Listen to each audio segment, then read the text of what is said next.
ইসলাম গ্রহণের আগে আপনি কিসে বিশ্বাস করতেন?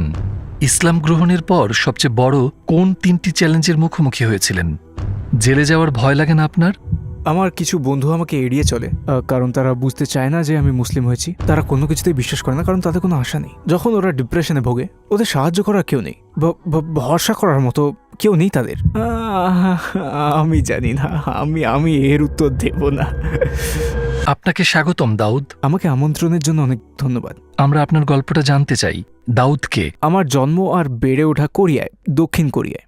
আমি মনে করি আমি কোনো স্পেশাল মানুষ না, কারণ আমি অতি সাধারণভাবে কোরিয়ায় বাস করি এবং আমি পড়াশোনা করেছি মিউজিক নিয়ে ইউনিভার্সিটিতে। আর কয়েক বছর আগে আমি ইসলামে ধর্মান্তরিত হয়েছি এবং আমার এই জার্নি এখনো অব্যাহত আছে বলে মনে করি। দাউদ নামটি বেছে নেওয়ার কোনো বিশেষ কারণ আছে কি? আসলে অনেকেই আমাকে এ ব্যাপারে সতর্ক করেছিল। যখন আমি ইসলাম গ্রহণ করলাম, গ্রহণ করার সিদ্ধান্ত নিলাম, তখন আমি মানুষকে জিজ্ঞেস করেছি আমাকে আমার নাম পাল্টে আরবি কিংবা অন্য কিছু রাখতে হবে। তো লোকে বলল, না, তোমাকে তোমার নাম বদলাতে হবে না। আমি জন্মগতভাবে ক্যাথলিক। হ্যাঁ, ক্যাথলিক, কারণ আমার প্যারেন্টস আমাকে ক্যাথলিক নাম দিয়েছিলেন, যেটা ছিল ডেভিড। আমি শুধু উচ্চারণটা বদলে দিয়েছি, ডেভিড থেকে দাউদ। ডেভিড আর দাউদ একই ব্যক্তি? হ্যাঁ, ঠিক, নবীর নাম। আপনি কি ভবিষ্যতে কোনো মুসলিম দেশে শিফট করার কথা ভাবছেন? হ্যাঁ, সেরকমটা ভাবছি, কারণটা কি? আপনি কি আপনার দেশে কমফোর্টেবল ফিল করেন না? আমি কমফোর্টেবল ফিল করি, কিন্তু আমার মনে হয় আমার আরও শেখা উচিত। আর আমি এখনো বেশ তরুণ, আর আমার মনে হয় না আমি এখনো ভালো মুসলিম হতে পেরেছি, সত্যি করে। কারণ আমি এখনো অনেক ভুল করি, এখনো মুসলিম হওয়ার পরেও অনেক ভুল ভ্রান্তি হয় আমার। তাই আমি মনে করি যে আমার আরও শেখা উচিত ইসলামী আবহে এবং ইসলামের জ্ঞান সম্পন্ন মুসলিমদের সাথে থেকে। দেশটা কোন দেশ হতে পারে? তুরস্ক, মিশর, সৌদি আরব? এখনো আমি সেভাবে কোনোটা চুজ করিনি। তো আমি তুরস্কেই প্রথম এসেছি। এবছর আমি অন্যান্য দেশেও যেতে চাই, যেমন হয়তোবা আগামী মাসেই আমি সৌদি আরব যেতে পারি, ইন্দোনেশিয়া, মালয়েশিয়া। আমি বিশ্বের বিভিন্ন দেশ ঘুরে ফিরে ফাইনালি আমি কোনো একটা দেশ বাছাই করে নেব, ঠিক। তারপর সেখানে বেশ কিছু সময় থাকার পর আমি হয়তো কোরিয়ায় আবার ফিরে আসব এবং আমার কাজ করে যাব, যেমন আমার জ্ঞান অন্যদের মাঝে ছড়িয়ে দেওয়া। ইসলাম গ্রহণের আগে কিসে বিশ্বাস করতেন আপনি? আমি ঈশ্বরে বিশ্বাস করতাম। আমি বিশ্বাস করতাম কারণ আমি জন্মগতভাবে ক্যাথলিক, আমার বাবা মা ক্যাথলিক, আর আমার পুরো পরিবার ক্যাথলিক। তো আপনি যখন ছোট ছিলেন তখন কি চার্চে যেতেন? হ্যাঁ হ্যাঁ, অবশ্যই। আমার ছোটবেলায় বাবা মায়ের সাথে আমি চার্চে যেতাম এবং আসলে তেমন একটা বিশ্বাস আমার ছিল না, কারণ আমি সবাই চার্চে যেত বলে স্বাভাবিকভাবে আমি যেতাম। তো আমি যদি ওখানে যেতাম, আমাকে কোনো উপহার দেওয়া হতো বা আমায় কোনো খাবার দিত, তো ব্যাপারটা আমি খুব উপভোগ করতাম। কিন্তু আসলে আমি আমার পরিবার আর বন্ধুদের সাথে থাকতেই আমার ভালো লাগতো। কিন্তু ছোটবেলায় আমার তেমন একটা বিশ্বাস ছিল বলে আমি মনে করি না, কারণ হয়তো আমি এই ব্যাপারটা নিয়ে গভীরভাবে চিন্তা করার সুযোগ ছিল না আমার। কেন আপনি আপনার বিশ্বাস নিয়ে প্রশ্ন তুলতে শুরু করলেন? ইন্টারনেটে কিছু দেখে? ঠিক কী কারণে আপনি ভাবলেন আমাকে একটা পথ খুঁজে পেতে হবে? আসলে এটা একটা বড় কাহিনী। আমি বলেছি যে আমি মিউজিক পড়ি বিশ্ববিদ্যালয়ে, তার আমি একটা মিউজিশিয়ান হতে চেয়েছিলাম। মিউজিশিয়ান? হ্যাঁ, মিউজিশিয়ান। আমি জ্যাজ মিউজিকও রিলিজ করেছি, আর আমার অনেক মিউজিশিয়ান বন্ধু আছে। তো আমার সুযোগ আছে অন্য কোনো দেশে গিয়ে আমার ছোট একটা কনসার্ট করার। ইন্দোনেশিয়া যাওয়ার সুযোগ হয়েছিল, তো আমি সেখানে গেলাম। কি বাজান আপনি? Battery, guitar? আমি পিয়ানো বাজাই, একটু একটু গিটার, আর আমি গান গাই। তো ইন্দোনেশিয়ার জাকার্তায় আমার কনসার্ট ছিল। ব্যাপারটা ছিল আসলে মজার, কারণ আমি ইসলাম সম্পর্কে কিচ্ছু জানতাম না, কারণ কোরিয়ায় ইসলাম সম্পর্কে কোনো কিছু নেই। এ সম্পর্কে জানাটা খুবই কঠিন। মোহাম্মদ কিংবা ইসলাম সম্পর্কে আপনি কি বিন্দুমাত্র শুনেননি? না না না না, কিন্তু আমি শুধুমাত্র জানতাম, কি করে বলি, কিভাবে এটা বোঝাই জানি না। আমি শুধু জানতাম টেররিস্টের ব্যাপারে, কারণ কোরিয়ায় আমি যখন ছোট ছিলাম তখনই ৯/১১-র ঘটনা ঘটে এবং কোরিয়ায় এটা ছিল খুবই বড় খবর, সত্যি বড় খবর। তো আমিও বেশ শক ছিলাম। তো মানুষজন তখন কথা বলছিল ইসলাম ইসলাম ইত্যাদি ইত্যাদি। তো আমি ভাবতাম যে ইসলাম বোধহয় ভয়ঙ্কর কিছু একটা। আমি যখন ছোট ছিলাম তখন। কিন্তু আমি যখন ইন্দোনেশিয়ায় গেলাম, আমি দেখলাম অনেক মেয়ে স্কার্ফ পরে, অনেক ছেলেরা দাড়ি রাখে আর নামাজ পড়ে। আর এগুলো দেখে আমি আসলে কৌতূহলী হলাম। কেন কেন এরা এরকম। তো আমি ওদের জিজ্ঞেস করলাম যে এই ব্যাপারটা কি, এবং ওরা আমাকে জানালো এটা ইসলামের নিয়ম কানুন এবং এটা ওদের বিশ্বাস। এবং সত্যি বলতে তারা ছিল খুবই সহমর্মী, আর তারা আমাকে আসলেই অনেক খাতির আর যত্ন করেছিল। ওদের মনোভাবটা কিভাবে সাহায্য করতে পারি, আপনাকে সাহায্য করতে চাই, আপনার উপকারে আসতে চাই, আপনাকে এটা দিতে চাই, আপনাকে ওটা উপহার দিতে চাই। তো যখন আমি ছোট ছিলাম আমি ভাবতাম ইসলাম বোধহয় একটা বিপজ্জনক জিনিস, কিন্তু আমি যখন ইন্দোনেশিয়া গেলাম লক্ষ্য করলাম মানুষ কত আলাদা, একেবারেই আলাদা। ওরা এত সদয়, এত শান্ত, মুখে সবসময় হাসি, সবসময় মানুষকে সাহায্য করতে চায়। তো আমি যেমনটা জানতাম তার চেয়ে এটা আলাদা, সম্পূর্ণভাবে আলাদা। তাই শুরুতেই আমি এই ধর্মে একটু আগ্রহী হয়ে উঠলাম, আর ওখানে কাটানোর সময় আমার খুব ভালো লেগেছিল। আর যখন কোরিয়ায় ফেরত এলাম আসলে তখন আমার অবস্থাটা বেশ ভালো ছিল না, মানে আর্থিকভাবে আমি ভালো ছিলাম না, পারিবারিকভাবেও ভালো ছিলাম না। তো আমাকে কাজ খুঁজতে হচ্ছিল, আর কারণ মিউজিশিয়ানরা খুব একটা আয় করে না, কারণ কাজটা তেমন স্টেবল না। তাই পরিবারের জন্য আমাকে কাজ করতে হয়েছিল। ব্যাপারটা খুবই চাপের ছিল, খুবই চাপের। কারণ আমি চাইতাম কোনো ক্রিয়েটিভ কাজ, মানে এমন একটা কাজ যেখানে আমি ক্রিয়েটিভ কিছু করব। কাজটা হতে পারে মিউজিক বানানোর কিংবা ভিডিওর, আর জানি না, কিছু একটা বানাতে চেয়েছিলাম। কিন্তু যখন আমার কাজ নিয়ে ওই কোম্পানিটি সন্তুষ্ট ছিল না, তো আমি ইউটিউব শুরু করলাম। হ্যাঁ, ইউটিউব। কিন্তু আমার ইউটিউব চ্যানেলটা মিউজিক দিয়ে শুরু হয়। আমি আপলোড করেছিলাম আমার কভার মিউজিক ভিডিওগুলো, মানে এই ধরনেরই কাজ। আর তারপর আমার হঠাৎ মনে হচ্ছিল, আচ্ছা ইন্দোনেশিয়ার আমার ওই অনুভূতিগুলোর কথা কিভাবে বলা যায় জানি না, হঠাৎ করে এরকম চিন্তা আমার মনে গেল। তো আমি শুধু সেটাই বলি যেটা আমি মুসলিমদের সম্পর্কে ভাবি, কারণ অনেক কোরিয়ান মনে করে যে ইসলাম ইসলাম একটু বিপজ্জনক, কিন্তু আমি ইসলামের ব্যাপারে অনেক ভালো জিনিস লক্ষ্য করেছি। তাই এই বিষয়ে আমি কথা বলি, ইউটিউবে আমার উপলব্ধি শেয়ার করা শুরু করি, আর হঠাৎই অনেক মানুষ এ ব্যাপারে আগ্রহী হয়ে উঠল, মানে অনেক মানুষ। তো তারা আমাকে ইসলাম সম্পর্কে পরামর্শ দেয়, যেমন তুমি যদি ইসলাম সম্পর্কে জানতে চাও তাহলে কথা বলতে পারো এর সাথে, অথবা জিজ্ঞেস করো একজন ইমামকে, মানে তুমি যদি কোরিয়াতে মসজিদ খুঁজে পাও আর চাইলে হয়তো নামাজ পড়াও শিখতে পারো তুমি, অথবা রমজানে কিভাবে রোজা রাখা হয় সেটা জানতে পারো তুমি। তো আমি ধীরে ধীরে প্র্যাকটিস করলাম, কেন জানি না ব্যাপারটা যেন আমার ক্ষেত্রে খুবই স্বাভাবিকভাবে এসেছিল। আমি মসজিদে গেলাম, মসজিদে গিয়ে নামাজ পড়লাম এবং রমজান মাসে রোজা রাখি, এবং এই প্রক্রিয়ায় আমার বিশ্বাসটা একটু একটু একটু করে ডেভেলপ করেছে। কারণ যখনই আমি অন্য মুসলিমদের সাথে নামাজ পড়ি আমার ভেতরটা একটা চমৎকার অনুভূতি আসে, মানে আমার মনে হয় আমাকে কেউ যেন সাহায্য করছে, কেউ যেন আমাকে দেখছে, আর সে এমন কেউ যিনি আমাকে আশা জাগাতে চান। কারণ আমার অবস্থাটা আসলে খুব। সে সময় কি আপনি মুসলিম ছিলেন, ইসলাম প্র্যাকটিস করছিলেন? আমি মুসলিম ছিলাম না, আমি ক্যাথলিক ছিলাম, কিন্তু বিশ্বাস তেমন ছিল না। আপনি শুধু প্র্যাকটিস করতে চেষ্টা করছিলেন, কিন্তু আপনার ইসলামে বিশ্বাস ছিল না? হ্যাঁ, আমার বিশ্বাস ছিল না, কিন্তু আমি প্র্যাকটিস করা শুরু করেছিলাম। এক ধরনের মেডিটেশন কিংবা এরকম কিছু? হ্যাঁ, মানে ব্যাপারটা হচ্ছে তখন আমি ভেবেছিলাম আমি যোগ দিতে পারি, কেন না, মানে আমি অন্য সংস্কৃতি বা অন্য ধর্ম সম্পর্কে জানতে চাই। আর আমি যেমনটা বললাম ওই সময় আমার একটু ডিপ্রেশন ছিল, বেশ কঠিন ডিপ্রেশন। তাই আসলে কোরিয়ান সমাজটা খুবই কম্পিটিটিভ, অত্যন্ত কম্পিটিটিভ। মানে তুমি স্কুইড গেম দেখেছো?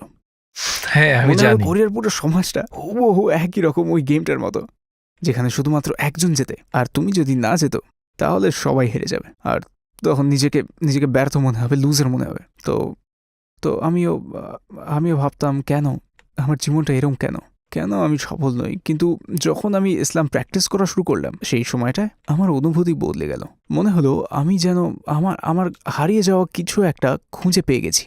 কারণ আমাকে শেখানো হয়েছিল যে কোথা থেকে আমি এসেছি, মানে স্কুল আমাকে সকল প্রকারের গণিত বিজ্ঞান শিখিয়েছে, কিন্তু ওরা আমাকে এটা শেখায়নি আমি কোথা থেকে এসেছি, মানে আমি কে, আমার গন্তব্য কোথায়, আর মৃত্যুর পর আমি কোথায় যাব। তারা আমাদের সেই পথটা কখনোই দেখিয়ে দেয় না। আমি মনে করি যে ইসলাম আমাকে সেই উত্তরটা দিয়েছে, বলেছে আমাকে কোথায় যেতে হবে আর কেন আমি বেঁচে আছি। আমি মনে করি এটা খুব গুরুত্বপূর্ণ, কারণ আমি যখন ডিপ্রেস ছিলাম তখন আমার জীবনের কোনো উদ্দেশ্য ছিল না, মানে কেন আমি বেঁচে আছি, কোথায় যাচ্ছি আমি, আমায় করতেটা কি হবে, আমার সত্যি কোনো উত্তর ছিল না। কিন্তু ইসলাম প্র্যাকটিস করার পর আর মুসলিম বন্ধুদের সাথে মেশার পর আর যখন তাদের সাথে আমি নামাজ পড়লাম তখন মনে হলো আমি দিশা খুঁজে পেয়েছি। ইসলাম আমার প্রশ্নগুলোর সব উত্তর দিচ্ছে। যেমন জীবনের উদ্দেশ্য হচ্ছে আল্লাহকে মেনে চলা, কারণ আল্লাহ মানুষ সহ সবকিছু সৃষ্টি করেছেন। রমজানে আমি কৃতজ্ঞতা উপলব্ধি করেছি, এই ধরো খাবারের জন্য, এই পানির জন্য, আর ধরো আমার জীবন, আমার বন্ধু বান্ধবের জন্য, আমার পরিবারের জন্য, মানে পৃথিবীর জন্য, সবকিছুর জন্য। তো এই ব্যাপারটা উপলব্ধি করার পর আমি সৃষ্টিকর্তার প্রতি গভীর কৃতজ্ঞতা অনুভব করেছি। তো প্রথম যেবার রমজান মাসে রোজা রেখেছিলাম সেটা প্রায় 3 বছর আগে। তখন আপনি মুসলিম ছিলেন না? তখন মুসলিম ছিলাম না, কিন্তু আমার বিশ্বাস ছিল আমি আল্লাহতে বিশ্বাস করেছিলাম, কারণ এই পৃথিবীতে আমাকে কেবল আল্লাহই পারেন সঠিক জ্ঞান এবং সঠিক পথ প্রদর্শন করতে। আর একমাত্র আল্লাহই আমাকে জানাতে পারেন যেমন আমার জীবনের উদ্দেশ্য কি এবং কিভাবে জীবনে সুখী হওয়া যায়। তো শাহাদা পাঠ করেছিলেন কিভাবে? এটা প্রায় 2 বছর আগের কথা। আসলে আমার বিশ্বাস রমজানের পর মজবুত হয়েছে। আমার বিশ্বাস ছিল আর আমি আল্লাহকে বিশ্বাস করতাম, কিন্তু আমি শাহাদা পাঠ করার কথা ভাবিনি, কারণ আমি ভেবেছিলাম বিশ্বাস থাকলেও আমি মুসলিম হতে পারবো না, কারণ আমি কোরিয়ায় থাকি, আমি একজন কোরিয়ান, এদেশে জীবনযাত্রার ধরন আলাদা, আমার মনে হয় এটা সহজ না। আপনার কালচারে আপনি কি একমাত্র মুসলিম? আপনার একমাত্র মুসলিম না, তবে সামান্যই আছে, খুব বেশি নেই। কিন্তু ওই সময় একটা কোরিয়ান মুসলিম আমাকে মেসেজ করেছিলেন, তার নাম কারাম। উনি মদিনায় পড়াশোনা করেছেন, মদিনার একটি বিশ্ববিদ্যালয় থেকে উনি গ্র্যাজুয়েশন করেছেন, কুরআন ও দাওয়া ইত্যাদি বিষয়ে পড়াশোনা করেছেন। তিনি আসলেই একজন বিজ্ঞ মুসলিম। তো মেসেজে বলেন তোমাকে সাহায্য করতে চাই। তো আমি দেখা করলাম, আমি তাকে এই প্রশ্নটা করেছিলাম, যেমন আমার বিশ্বাস আছে, কিন্তু আমি জানি না যে আমি মুসলিম হতে পারবো কিনা। আর উনি আমাকে বললেন তুমি কি এটার ব্যাপারে বুঝতে পারছো? আর বললো যে কেউই পারফেক্ট না কেউ, আর যদি তুমি মুসলিম হও, একজন পরিপূর্ণ মুসলিম হিসেবে জীবনযাপন করাটা সহজ নয়, কিন্তু আপনি মুসলিম না হলেও এই ইসলামী জীবন বিধান থেকে আপনি উপকৃত হতে পারেন। কিন্তু যদি আপনি শাহাদা পাঠ করেন আর মুসলিম হন, তাহলে তারপরে নিজেকে ধীরে ধীরে ধাপে ধাপে বদলান, তাহলে আল্লাহ আপনাকে বদলাতে সাহায্য করবেন। কারণ আল্লাহ সুবহানাহু ওয়া তাআলা আমাদের প্রভু, পরম করুণাময় ও ক্ষমাশীল, তিনি সর্বশ্রেষ্ঠ, অতএব তিনি আপনাকে সাহায্য করবেন। তো আপনার আগে মুসলিম হয়ে যাওয়া উচিত, কারণ আপনি জানেন না মানে কখন কি ঘটবে কেউ জানে না। আমি মরে যেতে পারি, আমার হার্ট অ্যাটাক হতে পারে, সড়ক দুর্ঘটনা হতে পারে, আমি জানি না, আমি মারা যেতে পারি, মানে হয় আজকে, আমি কেউ ভবিষ্যৎ জানে না। হ্যাঁ, তো আমি তেমনটাই ফিল করি। তো আমি ভাবলাম যে আমার মুসলিম হয়ে যাওয়া উচিত, আর তাই আপনি আপনার বাবা মাকে তখনও কিছু না, বলেন? শুরুতেই না বলি। আচ্ছা, তো আপনি মসজিদে গিয়েছিলেন? হ্যাঁ, আমি তাইওয়ানে একটা মসজিদে গিয়েছিলাম এবং ওখানে শাহাদা পাঠ করেছিলাম। আপনার অনুভূতি কেমন ছিল? পরিবেশটা, আশপাশের মানুষ, আপনি কি ওই মুহূর্তটার কথা আমাদের বলবেন? চমৎকার মুহূর্ত ছিল। মানে যখন আমি মসজিদটাতে গেলাম, দেখলাম ওখানে একজন ইমাম আছেন, তিনি কোরিয়ার সবচেয়ে বিজ্ঞ ইমাম। আর যখন আমি তার সাথে দেখা করলাম, ওনার সাথে আরও ইমাম ছিলেন। ওই দিন তাদের একটা মিটিং ছিল, বেশ কাকতালীয় ঘটনাই। তো আমি যখন শাহাদা পাঠ করলাম, ওই জায়গার সকল মানুষ আমাকে এসে অভিনন্দন জানালো, ইসলামের পথে স্বাগত জানালো। আর আমার মনে হলো, জানেনই তো, যখন শাহাদা পাঠ করা হয়, আগে সমস্ত পাপ মুছে যায় আর আপনি একটা নতুন জীবন লাভ করেন, ঠিক এক নবজাতকের মতো। তো আমার তখন মনে হয়েছিল যে এটা বেশ চমৎকার ব্যাপার, খুব সুখকর লাগছিল। ওই সময়কার অনুভূতিটা আমি বলে বোঝাতে পারবো না, খুব চমৎকার ছিল ওটা। আপনার পরিবার যখন লক্ষ্য করলো যে আপনি ইসলাম ধর্ম গ্রহণ করেছেন, তখন তাদের প্রতিক্রিয়া কেমন ছিল? আসলে ওটা আমি ভিডিও করে রেখেছি, একটা ভিডিও আছে। আচ্ছা, তো যেহেতু আমি ইউটিউব ভিডিও বানাই, তো আমি লুকাতে পারবো না, কারণ আমার পরিবারের লোকজন আমার ইউটিউব ভিডিও দেখে। যখন আমি আমার মাকে বললাম, উনি মর্মাহত হলেন। তিনি এমনটাই কষ্ট পেয়েছিলেন যে তিনি বলেছিলেন, এমনটা কিভাবে করতে পারলে তুমি? এমনকি এটাও বলেছিলেন যে তুই কি এবার সন্ত্রাসী হতে চলেছিস? খুব স্বাভাবিক এটা, কারণ কোরিয়ায় এমন ধারণাই প্রচলিত। মানে পশ্চিমা মিডিয়া ইসলাম সম্পর্কে খুবই নেতিবাচক কথা ছড়িয়েছে, এসব মিডিয়ার কারণেই হয়েছে। তো তিনি ভীষণ দুশ্চিন্তাগ্রস্ত হয়েছিলেন, কিন্তু আমি সর্বোচ্চ চেষ্টা করলাম সুন্দরভাবে বোঝানোর যে ইসলাম বিপজ্জনক নয়, আর এটা আমার ঈমান। আর আমি এখন আমার পরিবারকে ভালোবাসি, আর কিচ্ছু পাল্টাইনি, শুধু আমার ধর্মবিশ্বাস ছাড়া। উনি আসলে খুব চিন্তায় ছিলেন, তবে তিনি আমার ইউটিউব ভিডিও দেখতেন। তো তিনি দেখলেন অনেক ভালো ভালো মুসলিম আমাকে সাহায্য করছে, আর যারা ইসলামকে ব্যাখ্যা করছে। তো তিনি ব্যাপারটা বোঝার চেষ্টা করলেন। মানে এখন কিন্তু তার ইসলাম সম্পর্কে অনেক জ্ঞান আছে, কারণ উনি আমার ভিডিও দেখেন। তিনি এখনো ইসলাম গ্রহণ করেননি, এখনো না, ইনশাল্লাহ। ইনশাআল্লাহ ভাই, আমরা দোয়া করব। হ্যাঁ, কিন্তু উনি আমাকে বোঝেন, আমাকে সম্মান ও সমর্থন করেন। তো এখন পরিবারের অন্য সদস্যরা ব্যাপারটা কিভাবে দেখেন? প্রথমে তারা খুবই বিস্মিত হয়েছিল, এবং আমার এক খালা আমাকে এখনো জিজ্ঞাসা করেন, তুমি কি তোমার ধর্ম পরিবর্তন করতে পারবে? তবে তারা বিস্মিত হলেও আমাকে সাপোর্ট করে, তাদের এটা নিয়ে কোনো সমস্যা নেই। আপনার পরিবারের কিংবা আপনার কাছের কেউ কি আপনার কারণে ইসলাম গ্রহণ করেছে? হ্যাঁ, করেছে। এবং এছাড়াও আমার সাবস্ক্রাইবাররা মাঝে মাঝে আমাকে মেসেজ করে বলে, আমি তোমার ভিডিও দেখেছি আর আমি ইসলাম সম্পর্কে জানতে চাই, আমি মুসলিম হতে চাই, কিভাবে কি করব। তো আমি তাদেরকে মেসেজ দিয়ে বলি, ও আমি আপনাকে কিছু তথ্য দিতে পারি, ওয়েবসাইট আর ইমামের নাম্বার আর কোরিয়াশি মসজিদের ঠিকানা। তো আমার কোরিয়ান সাবস্ক্রাইবারদের কেউ কেউ মুসলিম হয়েছেন আমার ভিডিওর মাধ্যমে, তো আলহামদুলিল্লাহ এই ব্যাপারটা নিয়ে আমি খুবই আনন্দিত। ইসলাম ধর্ম গ্রহণের পর সবচেয়ে বড় কোন 3টি চ্যালেঞ্জের মুখোমুখি হয়েছেন আপনি? প্রথম দিকে ইসলাম গ্রহণ করার পর আমার কিছু বন্ধু আমাকে ত্যাগ করে, কারণ ওরা বুঝতে পারেনি। আর তারপর আমি মুসলিম হওয়ার জন্য আমার বাচ্চারা একসময় কিন্ডারগার্টেন স্কুলে বাতিল হয়েছিল। তো আমি মনে করি কোরিয়ার মানুষ অন্য ধর্মের ব্যাপারে বেশ সহানুভূতিশীল নয়। আমি মনে করি আমি ভালো মুসলিম নই, কিন্তু মাঝে মাঝে মানুষ আমাকে জাজ করে, বলে যে তুমি তো মুসলিম, তাহলে তুমি এটা কেন করো, ওটা কেন করো, সেটা কেন করো, এটা হারাম সেটা হারাম। কিন্তু আমি জানি আমি জানি যে আমি পারফেক্ট নই, আমি ভুল করি। তো আমি মনে করি আমার উচিত আরো অনুতপ্ত হয়ে আল্লাহর আরো নিকটবর্তী হয়ে যাওয়া আর আরো শিখতে চেষ্টা করা। আমি জানি জার্নিটা লম্বা, কারণ আমি সবেমাত্র ইসলামে এসেছি আর আমাকে আরো আল্লাহর কাছে হতে হবে। তো আমি মনে করি আমি যদি মানসিকতা ধরে রাখি তাহলে আল্লাহ আমাকে সাহায্য করবেন। আমি সবসময় বিশ্বাস করি আল্লাহ সাহায্য করেন। আপনার একটা বড় সুবিধা আছে ভাই, কারণ ধরুন আমার কৈশোরে পদার্পণ করেছি যখন আমার 15 বছর বয়স হয়েছে। তখন আমার এই বয়স পর্যন্ত হয়তো আমি অনেক পাপ করেছি, কিন্তু আপনার পরীক্ষা শুরুই হয়েছে 3 বছর আগে। তো আপনার অনেক সুবিধা আছে, অন্তত সেই লোকটার তুলনায় যে আপনাকে বলে এটা হারাম, কিভাবে তুমি এটা করতে পারো। আলহামদুলিল্লাহ। আমরা জানি কোরিয়ায় ইসলাম রক্ষায় আপনি অনেক বড় কাজ করছেন। জেলে যাওয়ার ভয় লাগে না আপনার? মানে থাকবেই অবশ্য, আমি দক্ষিণ কোরিয়ার মানুষ। তো উত্তর কোরিয়ার মতো সমস্যা নেই, আমাদের ধর্মের স্বাধীনতা আছে আর আমরা যে কোনো বিষয়ে কথা বলতে পারি, মানে যে কোনো বিষয়ে। আমাকে অনেক কিছুর ব্যাপারে কথা বলতে হয় যাতে আমি ইসলামকে ডিফেন্ড করতে পারি। যেমন যেমন যেমন কয়েক মাস আগে কোরিয়ার পেশু শহরে একটা মসজিদ তৈরি করা হচ্ছিল, কিন্তু স্থানীয়রা প্রতিবাদ করে, তো ওটা বন্ধ করা হয়েছিল। তো কয়েক মাস আগে আমি সেখানে গেলাম, আমি প্রতিবাদ করতে সাহায্য করি মানুষকে এবং সবাইকে উৎসাহ দিয়েছি মসজিদ নির্মাণে সাহায্য করতে। হ্যাঁ, আমার জন্য এটা একটা সমস্যা হতে পারে, কিন্তু আমি পাত্তা দিই না আর এগুলোতে। মানে কোরিয়াতে তো স্বাধীনতা আছে, ধর্ম বেছে নেওয়ার স্বাধীনতা আছে, তো আমি যা বলতে চাই বলতে পারি। তাই এতে যদি কোনো অসুবিধা হয় তাহলে হ্যাঁ, আমি সেটা মেনে নেব। মুসলিম হওয়ার পর আপনি কি কখনো ভুলে শূকরের মাংস খেয়েছেন? মনে হয় খেয়েছি, কারণ কোরিয়ায় সবকিছুতেই শূকরের মাংস থাকে, মানে পর্ক বেস্ট সব। ফর এক্সাম্পল, যদি আমি রেস্টুরেন্টে যাই, আমি সবসময় জিজ্ঞেস করি এতে পর্ক আছে, সাধারণত ওরা বলে হ্যাঁ পর্ক আছে। আর কিছু কিছু জায়গায় বলে এতে পর্ক নেই, তো আমি যখন ওরা বলে এতে পর্ক নেই আমি খাই, কিন্তু খেতে অন্যরকম লাগলে আমি জিজ্ঞেস করি আবার এতে সত্যি শূকর নেই তো, মানে স্যুপটা কি পর্ক বেস্ট? তখন ওরা বলে হ্যাঁ। দিয়ে আমি বলি তুমি বললে এতে পর্ক নেই, দিয়ে ওরা বলে হ্যাঁ পর্ক নেই, এটা শুধু স্যুপ। তো মানে ওদের হালাল খাবার সম্পর্কে ওদের অত জ্ঞান নেই, এইসব কারণেই তো এইসবই হয় কোরিয়াতে। ধরুন আপনি একটা পার্কে বসে আছেন, তখন একটা কোরিয়ান লোক আপনাকে এসে বলছে যে সে আপনাকে চেনে এবং সে আপনার কাছে জানতে চাইছে আপনার ধর্ম সম্পর্কে।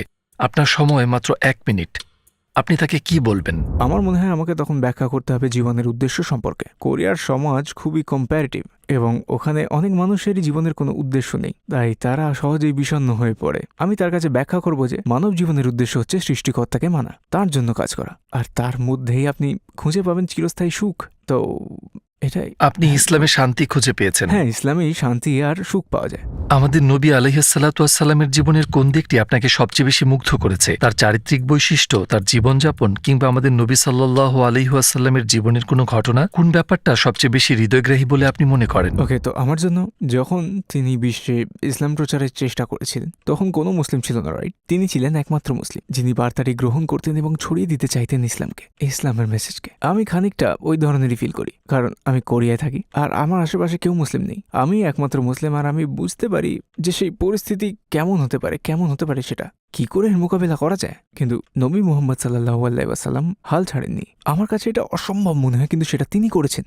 তিনি বিশ্বে ইসলাম প্রচার করেছেন এবং তিনি এর প্রচার শুরু করেছিলেন মক্কা মদিনায়। কিন্তু এখন দেখুন দূরের স্থানে যেমন ইন্দোনেশিয়া, মালয়েশিয়া আর যেমন আফ্রিকার পশ্চিমাঞ্চলে সবাই এখন ইসলামে বিশ্বাস করে, এমনকি দক্ষিণ কোরিয়ায়ও আমি ইসলামকে বিশ্বাস করি। আমি মনে করি এটা চমৎকার ব্যাপার। আর ইসলাম হচ্ছে পৃথিবীর সবচেয়ে দ্রুত বর্ধনশীল ধর্ম। তো আমি মুগ্ধ হয়ে ভাবি যে তার ব্যক্তিত্ব, তার কার্যকলাপ সব কিছুই, কিন্তু আমি সত্যি অভিভূত হই এটা ভেবে যে তিনি ইসলাম প্রচার করেছিলেন এমন সময় যখন কেউ ইসলাম বিশ্বাস করতো না। আপনার মতে পৃথিবীর সবচেয়ে বড় মিথ্যা আর সবচেয়ে বড় সত্যটা কি? আমি মনে করি সবচেয়ে বড় মিথ্যে হচ্ছে তুমি পারবে না, তুমি এটা পারবে না, তুমি সেটা পারবে না। এই কথাটা সম্পূর্ণ মিথ্যে। কারণ কোরিয়ায়, আমি আপনাকে বলেছি, কোরিয়া খুবই প্রতিদ্বন্দ্বিতামূলক সোসাইটি। তো আপনি যদি কিছুতে সফল না হন তো অনেক মানুষই আপনাকে বলবে তুমি করতে পারবে না।